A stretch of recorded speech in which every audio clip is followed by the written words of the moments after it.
Hello, everyone, and welcome to another edition of El Supercast. With me today is Widgett Walls from Need Coffee. Isn't that right? Uh, since last time I checked, every time I leave for a day or two, they try to change the lock, so I have no idea. Uh, so now that you're here, let's Yes, it's good to know where I am. let's talk about the movie that comes out in according to my judgment, it already is out in Yep. in London anyway. Yes. I had a friend in Germany, and he's already seen it. So yeah, I'm looking forward to it Uh, myself. yeah. And of course, folks, we're talking about Beyond Skyline, which is what everyone is talking about. That's the sci that's the sci-fi movie coming out this weekend. Well, to be honest, this is sad, but I do want to see it because they've got the guys from the Raid in it, Uh-huh. um, and by law, I have to now want to see that film. These people keep doing these things to get me to see their films, and we need Widge to see our film. Let's get Idris Elba. Okay, done. Oh shit, now I got to see the film. Yeah. Yeah. But yeah, so yeah, Beyond Skyline. Oh no, you meant the other one. Oh, the small independent film, The Last Jedi. Yes, a small independent film on Yeah. Well, a shoestring budget. yeah. Oh, absolutely. Bunch of unknowns. Yeah. Yeah. No, I'm looking forward to it. I think it's going to do well at Sundance. It's going to be interesting. Yeah. No, I am looking forward to it. Um, which is kind of frightening to say about a Star Wars film. Because I think you and I are old enough to remember there was a time before Phantom Menace when we were young and innocent Yes. and naive, I would even say, and crushed all of our dreams. Um, but no, I don't know what you thought about the last two films, but I enjoyed Force Awakens. It was fun. I loved the hell out of Rogue One. Yeah. Um, I thought that Rogue One was an interesting side story. it was a great side story, and it explained. It did what I absolutely love to see people do, which is they took a plot hole, which is, oh, why in the world would they have left this vulnerability in their super weapon? Well, it turns out they didn't. It was a plant to give it a vulnerability so it could be destroyed. Oh, by the way, let's make an entire movie around that. Okay, Yeah. fine. You know, Yep. Yep. I love that. Exactly. It's almost like they went, God, this is a science fiction movie, isn't it? Let's just get crazy. I love it when people do that. Yeah. Oh yeah. I think that the way that things came off, especially with the character development, what limited character development we had, it was okay. I really enjoyed the prayer, "I am one with the Force." Oh, dude, Donnie Yen. Okay, let me just say this, and I know that Marvel and Netflix listen to this, so I know they're going to hear me when I say this. Is that they just need to get Donnie Shang-Chi, Master of Kung Fu, and all of humanity when I say we'll forget that Iron Fist ever happened. Just give us that. That's all I ask. And if you really want to give us a Christmas present, get the stunt slash fight choreographer guys behind John Wick and Atomic Blonde, and then we'll have a party. Yeah. I mean, that would be a party. But oh yeah, Donnie Yen is a badass, and oh god, his partner in crime in the film. I I've lost my names. I used to have like a sliver of IMDb in my brain, but that part of my brain has died. So I have to go look this up real quick. But his partner with a chain gun. Yeah.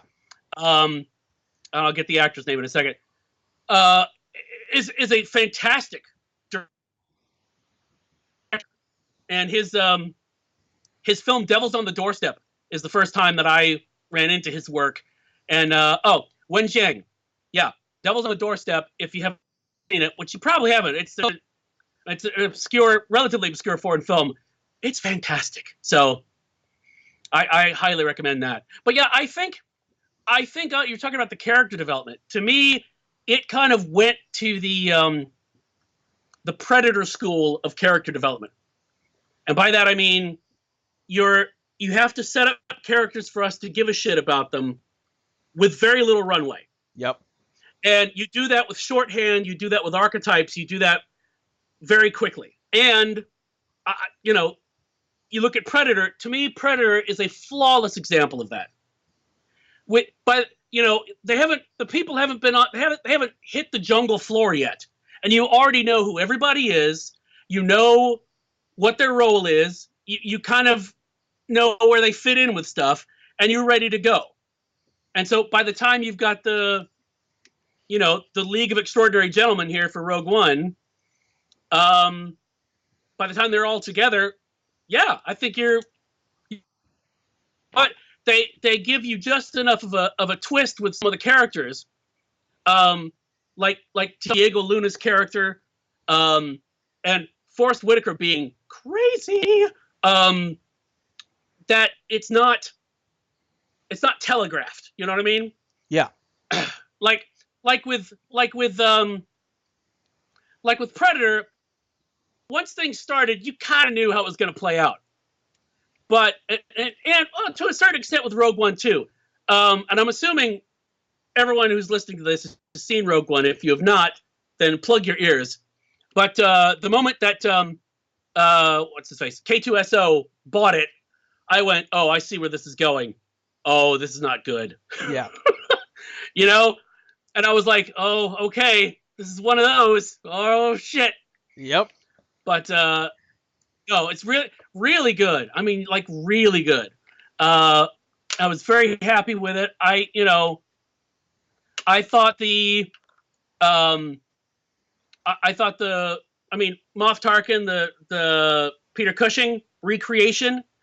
I mean, it was weird because you know how when your brain registers that something isn't real? Yeah. And yet your brain can register that it's real. Mine kept flashing back and forth between those two things. It was a very odd sensation. It was like, Uncanny Valley, we're fine. Uncanny Valley, we're fine. Uncanny Valley, And I'm like, wow, that's really bizarre that we're that close to being able to do that. Now, the Princess Leia was not great, but she was on screen for like 3 seconds, so who cares? Yeah. I had just seen the best Darth Vader scene in history, so I didn't care. No, here's what's cool about that. I don't know if you've checked out the special features on the Blu-ray, which are excellent. But in the commentary, Gareth Edwards mentions that I believe it was the cinematographer came and said, cinematographer or the editor, I can't remember exactly which, but said, we really need another moment with Darth Vader. And they did that entire sequence as a reshoot that was originally not in the film. And they said that we went to great pains to make sure he didn't do anything you hadn't already seen him do. It's just they had him do it in about 60 seconds. And it was freaking awesome. Yep. So, and he did make a big deal out of the fact that his cameo, Gareth Edwards' cameo in the film, he was the guy who pulled the lever that detached the ship that enabled them to get away. So he said, not only, as a geek thing, I got to make myself an integral part of the of the whole mythos, and I survived. So somewhere I'm in A New Hope. Yeah. I respect that, I mean, if you didn't do that, I'd worry about you, Yeah, definitely. So, guess what I saw today? What did you see today? I saw the movie Coco. Really? How is it? It was pretty good. I thought that, they represented the Day of the Dead, Dia de los Muertos, with respect, Hmm. and it's also Cool. sad. It's also a sad movie, but you know, Well, I mean, that is it. Now, is that Disney or Pixar? Or I mean, it's it's Disney Pixar, but Pixar. okay. Yeah. See, after Up, I just assume going to a Pixar film that they're going to try to break me in half. You know, Uh, I don't know about you, but the first 10 minutes of Up, I was like a freaking wreck. I was just like, oh, kill me now. So, but no, that's good. That's good to know that it was good. Um, yeah. I apart from the visual style, I know very little about it.